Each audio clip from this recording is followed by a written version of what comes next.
오늘 말씀의 제목은 성령의 기쁨으로 말씀을 받아입니다. 오늘 말씀을 통해서 하나님의 말씀을 깨닫는 지혜와 기도에 응답받는 은혜가 저와 성도님들 가운데 가득하길 소망합니다. 오늘 말씀, 특별히 데살로니가 전서는요, 신약 성경 중에서 가장 먼저 기록된 것으로 알려져 있습니다. 또한 사도 바울이 2차 선교 여행 중 고린도 교회에서 데살로니가 교회를 생각하며 쓴 편지입니다. 그런데 이 데살로니가 교회를 평가하자면요, 한마디로 좋은 교회였습니다. 오늘 본문 말씀 2절에서 보면요, 이 데살로니가 교회를 사도 바울이 일컬을 때 믿음의 행위와 사랑의 수고와 소망의 인내가 있는 교회다라고 칭찬을 하는데요. 자, 이 말을 한번 잘 생각해 보면요, 고린도전서 13장 13절에서 사도 바울이 그런즉 믿음, 소망, 사랑 이 세 가지는 항상 있을 것인데 그 중에 제일은 사랑이라 라고 고백하지 않았습니까? 근데 그 말을 왜 했는가 하니 교회 공동체를 위해 하나님께서 저마다에게 은사를 허락하셨는데 그 중에서 가장 소중한 은사가 믿음, 소망, 사랑이더라 라는 것을 전하는 것입니다. 그런데 중요한 것은요, 이 데살로니가 교회는 믿음, 소망, 사랑의 은사를 다 가지고 있었다는 것입니다. 그런 의미에서 이 데살로니가 교회는 참 모범이 되고 좋은 교회라 말할 수 있었습니다. 그런데 그들이 좋은 교회가 된 이유는 그들이 정말 충만하고 모든 것이 형통한 그런 누림 가운데서 나온 것은 아니었습니다. 자, 오늘 본문 6절에서 7절 말씀 우리가 합독하기 원합니다. 6절에서 7절입니다. 또 너희는 많은 환난 가운데서 성령의 기쁨으로 말씀을 받아 우리와 주를 본받은 자가 되었으니 그러므로 너희가 마게도냐와 아가야에 있는 모든 믿는 자의 본이 되었느니라. 아멘. 오늘 이 본문을 보면요, 분명하게 데살로니가 교회 그 성도들에게 환난이 있었다라고 말씀하고 있습니다. 자기들이 그냥 남모른 심적인 부담을 겪는다 이런 정도가 아니고요, 누가 봐도 저건 진짜 힘들겠다 싶을 정도의 환난을 겪었던 것입니다. 그 이유가 사도행전에 나오는데 바울이 이제 데살로니가의 복음을 전하러 갔다가 유대인의 전통을 따라 3번의 안식일, 그러니까 3주 동안 회당에서 이제 성경 말씀을 강독하고 그 성경이 전하시는 이가 예수님이라는 것을 전했습니다.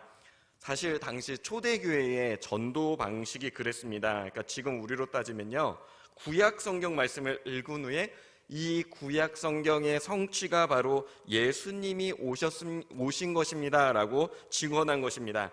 그런데 당시 데살로니가 회당에는 이제 그 유대교의 전통을 따라서 하나님을 믿게 된 헬라인이나 귀부인들도 많았습니다. 그러니까 당시 유대교도 나름 열심히 선교 활동을 했던 것입니다.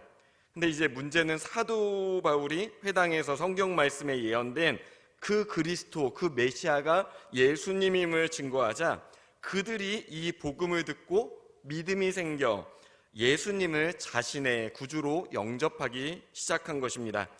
근데 여기서 문제가 일어났습니다. 그러니까 유대인들이 바울 일행이 복음에 증거하고 그것으로 열매 맺는 이 모습을 시기하기 시작했습니다. 아니, 우리가 기껏 전도했더니 이 예수의 제자라는 사람들이 자기들의 성도를 빼앗아 간다라는 생각에 불만을 품게 된 것입니다. 이 복음이 열매 맺는 모습을 시기한 유대인들은요, 불량한 사람들, 그러니까 오늘로 얘기하면은 용역, 건달, 조직폭력배 같은 사람들을 데리고 와서 소란을 일으켰고요, 거짓 소문을 뿌렸습니다. 근데 이 소문이 그냥 단순한 악의적인 소문이 아니고 굉장히 심각한 것이었습니다.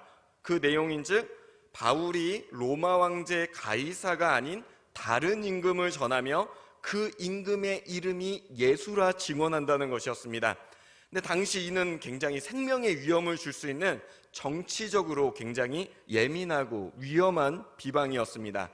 당시 로마인들은 자신들의 황제를 신으로 여겼기 때문에 이방 민족이 그의 거룩한 권력에 도전하는 것을 감당할 수 없는 위험한 죄목으로 여겼습니다. 유대인들은요, 그것을 잘 알고 있었기 때문에 집단적으로 집요하게 사도 바울의 복음 전파를 방해했고, 큰 위협을 느낀 사도 바울은 짧은 시간에 선교 활동을 마치고 그곳을 떠날 수밖에 없었습니다. 아마 이 바울은 이렇게 생각했을 것입니다. 진짜 복음 증거가 쉽지 않구나. 근데 더 여기 있다가는 큰일 나겠다. 빨리 이곳을 떠나야겠다. 그리고 이 데살로니가를 떠날 때는요, 아마 이런 회의감도 가졌을 것입니다.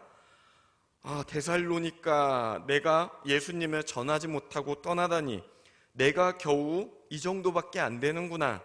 근데 왜 그런 생각을 하는 거 아니? 바울의 입장에서는요, 겨우 3주, 그리고 자신이 생명의 위협을 느끼기 때문에 환경의 위협을 감지하고 그 자리를 떠났습니다. 객관적으로 이게 성공적인 선교 활동이었다, 내가 교회를 섬기기 위해 최선을 다했다 말할 수 있겠습니까? 바울의 입장에서 데살로니가 교회는 그처럼 아픔이 있고 환란이 있는 교회였습니다. 그런데 여기서 놀라운 일이 일어났습니다.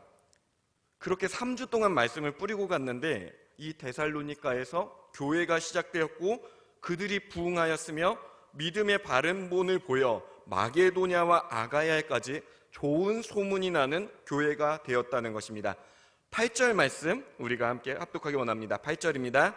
주의 말씀이 너희에게로부터 마게도냐와 아가야에만 들릴 뿐 아니라 하나님을 향하는 너희 믿음의 소문이 각처에 퍼졌으므로 우리는 아무 말도 할 것이 없노라. 아멘.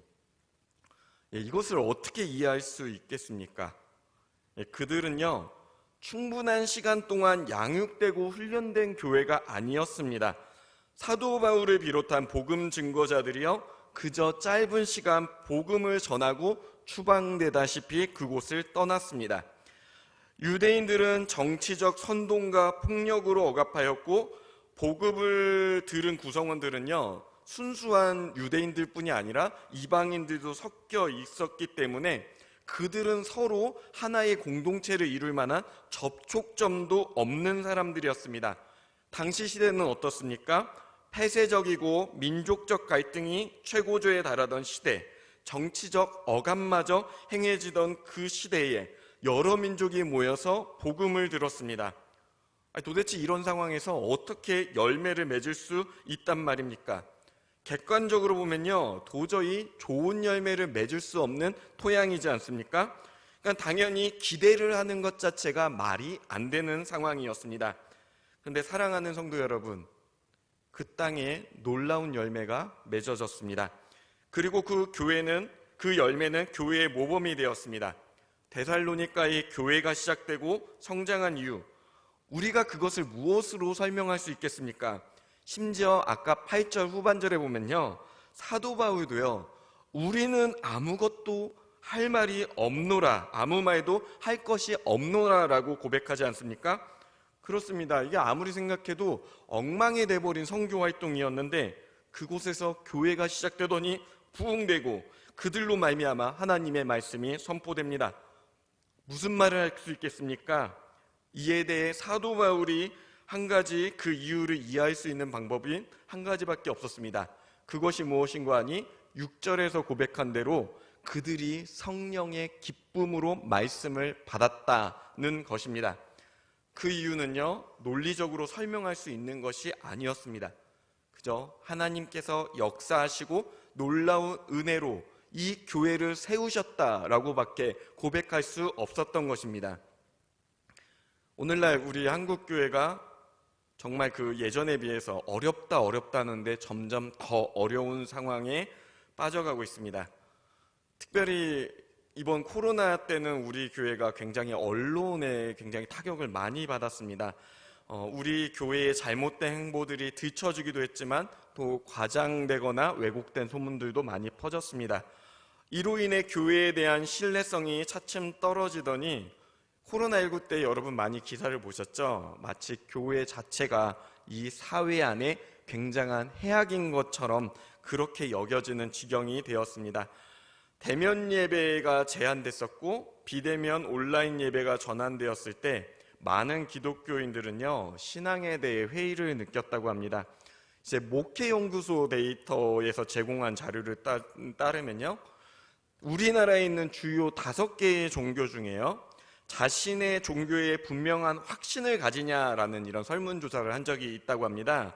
그런데 그때 기독교가 몇 위였는지 아십니까? 예, 4위가 되었습니다. 왜 기독교가 이제 그 종교가 무엇인 거 아니? 불교, 천주교, 원불교가 1, 2, 3위고 기독교가 4위였습니다. 나올 만한 종교는 다 나왔는데 왜 기독교가 4위인가요? 라고 물으실지 모르겠는데요.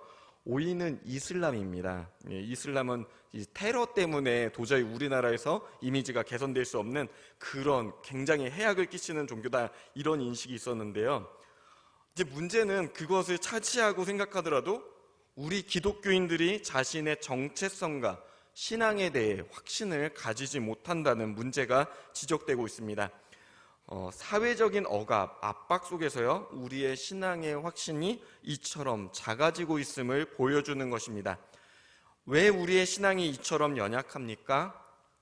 부끄럽게도 우리가 복음, 즉 그리스도 예수가 우리의 주님 되심을 붙잡지 못하고 살기 때문 아닙니까?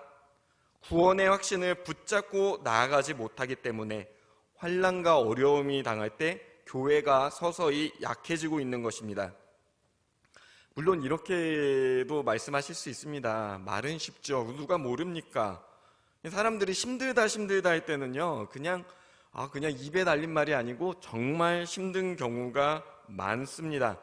우리가 뭐 순간적인 패기, 다짐 이런 걸 가진다고 교회가 사회에서 우리의 믿음이 없는 믿음이 갑자기 커지고 그런 것 아닙니다. 그러나 성경은 우리에게 이 힘든 시기를 이겨낼 수 있는 방법을 제시합니다. 오늘 본문 4절 말씀입니다. 4절 말씀 함께 합독하시겠습니다. 하나님의 사랑하심을 받은 형제들아, 너희를 택하심을 아노라. 아멘. 우리가 하나님의 자녀가 된 것은요, 우리가 그리스도 예수를 믿는 믿음을 선택하였기 때문이 아니라 하나님께서 우리를 먼저 택하여 주시고 사랑을 베푸신 은혜로 말미암음입니다. 우리가 주님의 말씀을 들을 때 성령께서 우리의 마음을 깨닫게 하시고 감화하시며 우리에게 힘을 주심으로 우리가 주님의 몸된 교회가 될 수 있었던 것입니다. 자, 5절 말씀도 우리 함께 합독하시겠습니다. 이는 우리 복음이 너희에게 말로만 이른 것이 아니라 또한 능력과 성령과 큰 확신으로 된 것임이라. 우리가 너희 가운데서 너희를 위하여 어떤 사람이 된 것은 너희가 아는 바와 같으니라. 아멘. 자, 근데 이 5절 후반부를 보면 사도 바울이 우리가 너희 가운데서 너희를 위하여 어떤 사람이 된 것은 너희가 아는 바와 같다고 고백하지 않습니까? 그러니까 이게 무슨 말인 거 아니? 사도 바울과 믿음의 증거자들이 먼저 구원의 확신을 가지고 담대히 주님을 전하였고, 그 모습을 본 데살로니가 교인들이 하나님의 살아계심을 발견하였다는 것입니다. 비록 사도 바울의 입장에서는요, 자신이 연약했지만 복음을 듣는 이들의 입장에서는요, 그의 모습이 충분히 은혜가 되었다는 것입니다. 구원의 확신이 가득했던 사도 바울의 모습 속에서 세상은 하나님이 살아계심을 발견했습니다. 그렇습니다. 중요한 것은 하나님을 믿는 우리가 먼저 구원의 확신을 가지고 주님의 은혜를 누리며 살아가야 하는 것입니다. 그것은 우리가 스스로 기대할 때 순간순간 나타나는 어떤 엄청난 능력은 아닐 수 있습니다. 혹여 또 베드로처럼요, 한 번 설교에 수천 명씩 회개하는 일이 아닐 수도 있습니다. 그러나요, 구원의 확신을 가진 이들은요, 다른 이들에게 그 삶을 통해 복음을 전할 수 있습니다. 사랑하는 성도 여러분, 복음에는 힘이 있음을 믿으시길 소망합니다. 교회를 오래 다닌 우리는 살아온 경험을 생각하면서 그냥 그렇게 사는 게 당연하다라고 생각할지도 모릅니다. 그래서 우리는요, 스스로 이 복음의 힘이 나와는 좀 거리가 멀고 어느 특별한 영적인 권사님, 영적인 장로님, 선택받은 몇몇의 이상적인 이야기가 아닐까라고 생각하기도 합니다. 그러나 이 복음의 심은 특정 사람에게 한정된 것이 아닙니다. 인도의 간디가요, 성경을 읽은 후에 이런 말을 한 적이 있다고 합니다. 기독교인들이 성경에 기록된 예수의 말씀대로 산다면 인도는 한나절이 지나지 않아 그들의 나라가 되었을 것이다. 이게 무슨 말입니까? 이 간디가요, 기독교인은 아니지만 복음에 위대한 힘이 있다는 것을 인정했다는 것입니다. 세상 사람들이 교회에 비판적으로만 보는 듯 하지만요, 여러분, 의외로 그렇지 않습니다. 그들은 우리의 모습 속에서요, 희미하게나마 예수님을 발견하길 원합니다. 즉, 우리 안에서 복음을 듣고 또 그것을 깨닫기 원합니다. 우리가 복음의 확신을 가지고 예수님을 닮은 믿음의 삶을 살아갈 때 세상 사람들에게도 예수님에 대한 신뢰가 올라가고 우리의 모습 가운데 욕심과 죄에 사로잡힌 모습이 드러날 때 그들은 예수님을 멀리하게 된다는 것입니다. 사실 복음을 가리는 부끄러운 모습들이 있긴 합니다.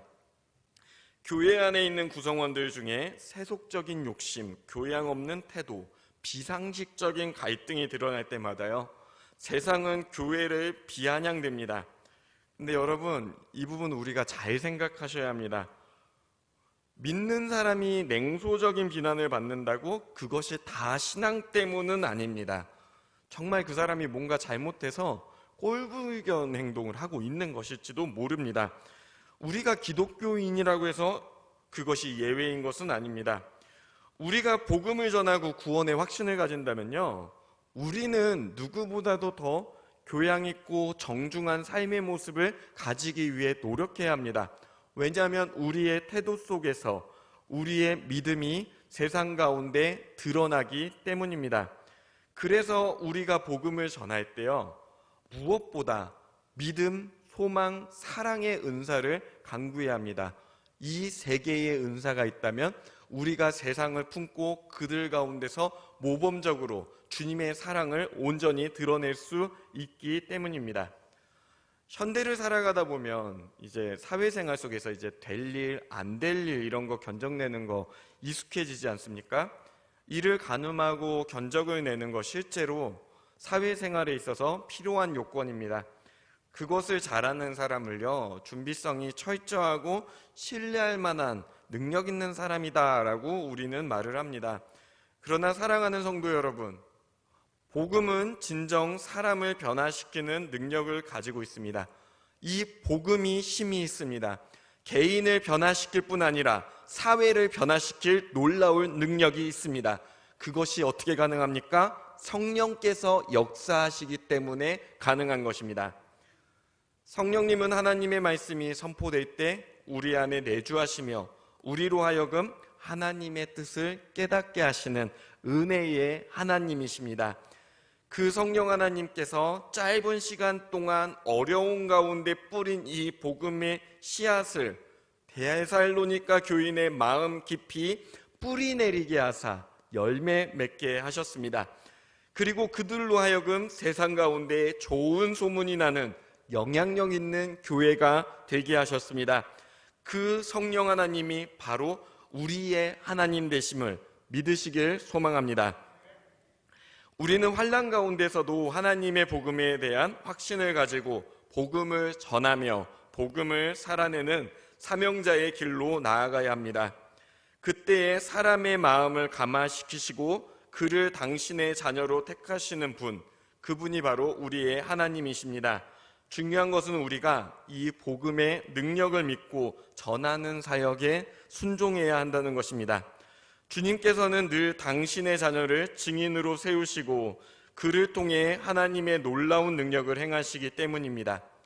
우리가 무례히 행하며 자신의 욕심을 내세우는 어리석음을 범하지 않는다면 우리 안에 계신 성령께서 우리를 통해 복음의 크고 놀라운 일을 이루실 수 있습니다. 9절에서 10절 말씀 우리 함께 합독하기 원합니다. 9절에서 10절입니다. 그들이 우리에 대하여 스스로 말하기를 우리가 어떻게 너희 가운데에 들어갔는지와 너희가 어떻게 우상을 버리고 하나님께로 돌아와서 살아계시고 참되신 하나님을 섬기는지와 또 죽은 자들 가운데서 다시 살리신 그의 아들이 하늘로부터 강림하실 것을 너희가 어떻게 기다리는지를 말하니 이는 장래의 노하심에서 우리를 건지시는 예수시니라. 아멘. 그리스도 예수를 주님으로 영접하기 전에 우리는 본질상 죄의 노예요 멸망의 자녀일 수밖에 없는 존재였습니다. 그러나 우리가 복음을 믿어 그리스도 예수를 주님으로 영접하면 하나님께로 돌아와 참된 하나님을 나의 주인으로 섬기게 됩니다. 우리 주님이신 예수님은 십자가에서 우리의 죄를 대속하셨고 무덤에서 부활하셨으며 하늘로 승천하셨고 마지막 날에 다시 강림하사 당신의 자녀들을 하나님의 나라로 이르게 하실 것입니다. 그리스도 예수의 죽음과 부활의 복된 말씀, 그것이 바로 복음이지 않습니까? 우리가 이 시대의 환난과 어려움을 극복할 수 있는 가장 분명하고 본질적인 방법은 복음을 온전히 신뢰하는 것입니다. 복음에는 힘이 있습니다. 전하는 자의 용모와 능력에 의존하는 것이 아니라 성령께서 친히 역사하사 사람을 감화시키시며 그로 말미암아 하나님의 자녀로 거듭난 삶을 이끄십니다. 우리가 나아가야 할 길은요, 힘써 복음을 전하는 것입니다. 복음의 씨앗을 뿌리는 것입니다. 거기에 앞서 언급했듯이 저와 여러분이 우리 이웃에게 더 친절한 태도를 가진다면 더욱 좋습니다. 성령의 기쁨으로 전해지는 하나님의 복된 말씀을 믿음으로 받을 자들은요, 지금 이 순간에도 준비되어 있습니다. 하나님께서 준비하십니다. 우리는 믿음의 이 하나님의 사역에 동참하여 그리스도의 복된 소식을 전하면 됩니다. 우리가 그 능력의 주님, 말씀 속에 역사하시는 주님을 신뢰하며 나아갈 때 주님께서는 교회를 힘있게 하시고 축복하시며 주님의 영광 가운데 서게 하실 것입니다. 데살로니가 교회는 환난 중에도 복음을 신뢰함으로 값진 열매를 맺었습니다. 사랑하는 성도 여러분, 우리도 할 수만 있다면 기회가 닿는 대로 이 복음을 전하길 원합니다. 그리고 우리의 삶 가운데 예수 그리스도의 모습을 닮아갑시다. 그리스도의 성품을 닮아감으로 믿음, 소망, 사랑의 은사를 하나님께 간구합시다. 그때의 우리의 모습을 통해 성령의 기쁨으로 말씀을 받은 이들이 하나님의 나라를 확장하며 주님의 기쁨으로 참된 교회를 이루어갈 것입니다. 믿음의 장으로 알려진 시브리서 11장은 주님의 뜻을 삶으로 살아낸 믿음의 조상들의 모습을 보여주고 있습니다. 믿음의 조상들은 보이지 않는 하나님의 뜻을 삶으로 증명해냈습니다. 물론 그들의 삶 가운데 고난도 있었습니다. 오늘 우리가 겪는 것보다 더한 환난과 핍박을 겪은 이들도 있었습니다.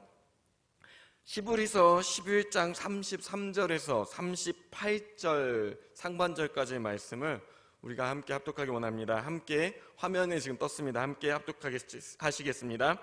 그들은 믿음으로 나라들을 이기기도 하며 의를 행하기도 하며 약속을 받기도 하며 사자들의 입을 막기도 하며 불의 세력을 멸하기도 하며 칼날을 피하기도 하며 연약한 가운데서 강하게 되기도 하며 전쟁에 용감하게 되어 이방 사람들의 진을 물리치기도 하며 여자들은 자기의 죽은 자들을 부활로 받아들이기도 하며 또 어떤 이들은 더 좋은 부활을 얻고자 하여 심한 고문을 받되 구차히 풀려나기를 원하지 아니하였으며 또 어떤 이들은 조롱과 채찍질 뿐 아니라 결박과 옥에 갇히는 시련도 받았으며 돌로 치는 것과 톱으로 켜는 것과 시험과 칼로 죽임을 당하고 양과 염소의 가죽을 입고 유리하여 궁핍과 환난과 학대를 받았으니 이런 사람은 세상이 감당하지 못하느니라. 자, 지금 우리가 읽은 구절은 하나님의 역사하심, 그리고 그 역사하심에 믿음으로 순종한 믿음의 조상들에 대한 구절들입니다.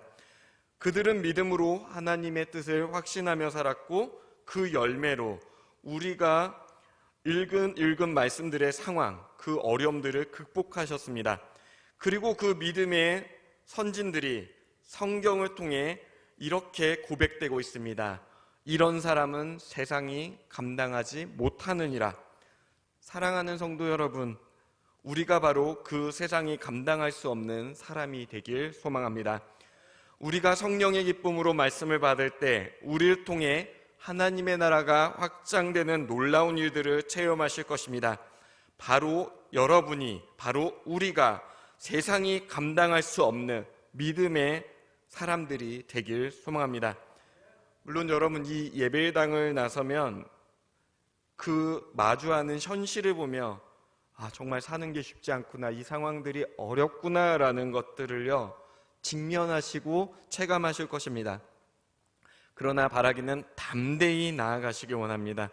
왜냐하면 결국 세상은 우리 믿음의 자녀들을 감당하지 못하는 까닭입니다. 우리가 성령의 기쁨으로 주님의 말씀을 받을 때 승리하는 믿음과 능력을 우리 교회에게 허락하실 것입니다. 기도하시겠습니다.